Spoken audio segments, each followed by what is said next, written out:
Hello all, my name is Wakas Tariq, and this week I will be presenting a conflict resolution case study.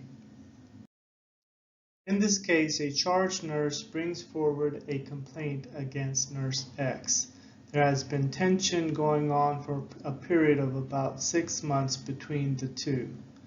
It's unclear exactly what started the conflict, but several small events have contributed. Charge nurse feels that Nurse X does not complete her work and the environment has become unhealthy and hostile. Charge nurse feels that herself and Nurse X both have different working styles and approaches to patient care. Charge nurse feels that Nurse X has a strong personality that others avoid for fear of disapproval. There seems to be a power imbalance. Even though charge nurse is in a leadership position, Nurse X holds a great deal of influence over the others. The charge nurse feels excluded. Communication is limited, even regarding patient care. Let's look at some key issues here. First, what exactly started the conflict? It's important to identify the root cause of any conflict. Second, the charge nurse feels that the working environment has become hostile and toxic, which is not good for either of the nurses, the whole team, and especially the patients. Third, and most serious, I think, is that patient care is being affected, as both nurses are not communicating well even about patient care. Finally, I think another important issue is that there is a power imbalance that now exists, where the charge nurse's leadership role is not respected, not by Nurse X, and that can trickle down to the other nurses that are on the floor. Now let's go over the 5 different conflict resolution models that may be helpful in resolving this particular conflict. 1. Avoidance. 2. Accommodation. 3. Collaboration. 4. Compromise. And 5. Competition. Let's start with avoidance. The charge nurse could have chosen to keep silent about the tension between herself and Nurse X. And she may have done that in the beginning, as it's taken 6 months for her to file a complaint. She may have avoided bringing up the conflict for a lot of reasons, some being maybe she thought they were too busy to deal with any conflict, or the patient comes first and put the conflict in the back burner. But as she probably learned, avoidance is not a great solution. Avoiding a conflict can cause negative feelings to build, as the tension remains, and it has remained for the last 6 months. Now let's look at accommodation. Accommodation is when one party gives in to the other party in a conflict. This will require both parties to sit down and talk and bring up the conflict. It would require either the charge nurse or Nurse X to give in and take the blame for the conflict and do exactly what the other nurse wants. I do not see the charge nurse taking blame for this conflict as she brought it up, and I don't exactly see Nurse X taking the blame either. She has a strong personality, and too much has happened over a long period of time for the nurse to realize her mistakes and try to fix it. Collaboration is actually the gold standard in conflict resolution. Both parties sit down and air out their issues and agree to solve the conflict. Both parties agree to a solution that's acceptable to both of them and both leave happy with the solution. The win-win situation. In this particular case, I see the charge nurse and Nurse X sitting down together, getting to the root of the problem and explaining any misconceptions or miscommunications that may have occurred between them two.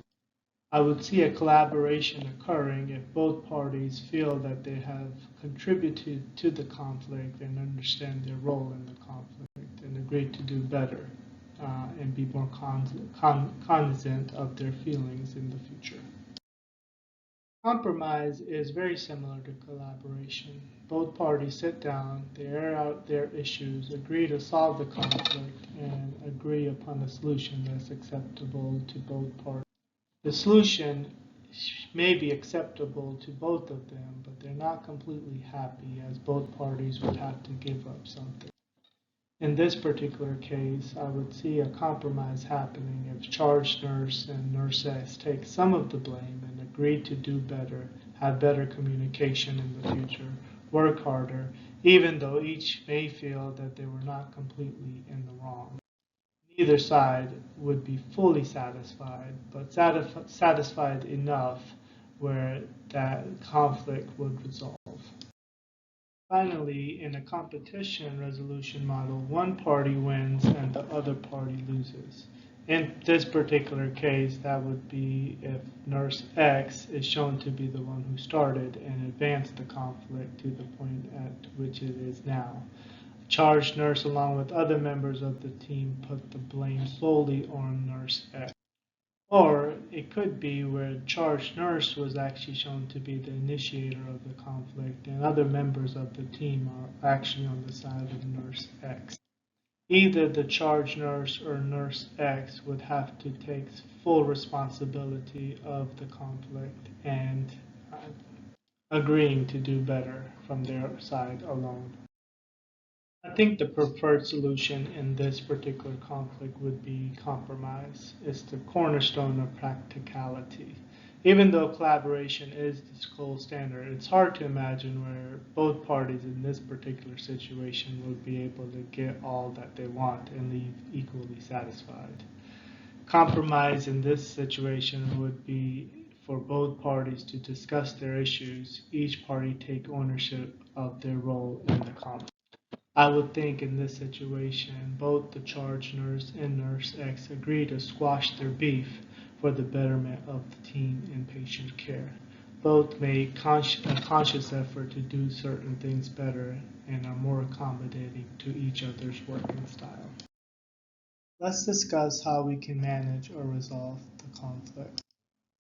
Let's talk about a few things that are very important in resolving a conflict, especially a relationship conflict like the one we have here, charge nurse and nurse X. First and foremost, it's very important to have an open dialogue. When inquiring, it's important to ask others to explain their assumptions and how they arrived at their conclusions.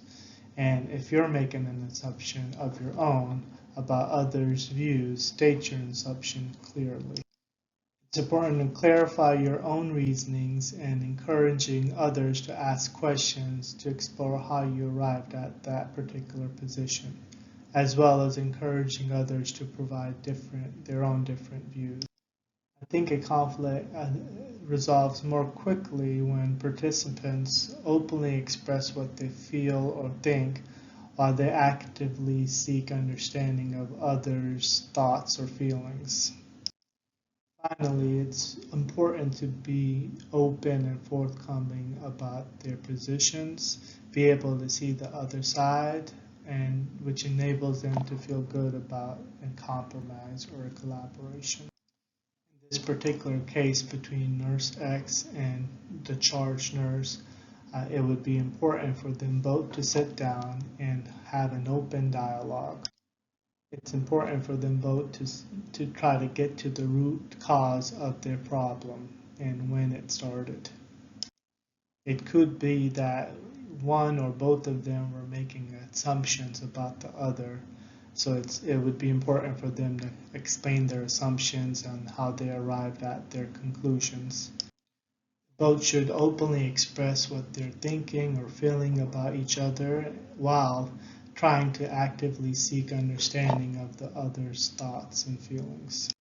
If both charge nurse and nurse X come in with an open mind, I think it'll be easier for them to be able to see each other's side and at the end feel good about compromising or collaborating. And for references, I've used chapter 11 of the Managing Conflict in Healthcare Team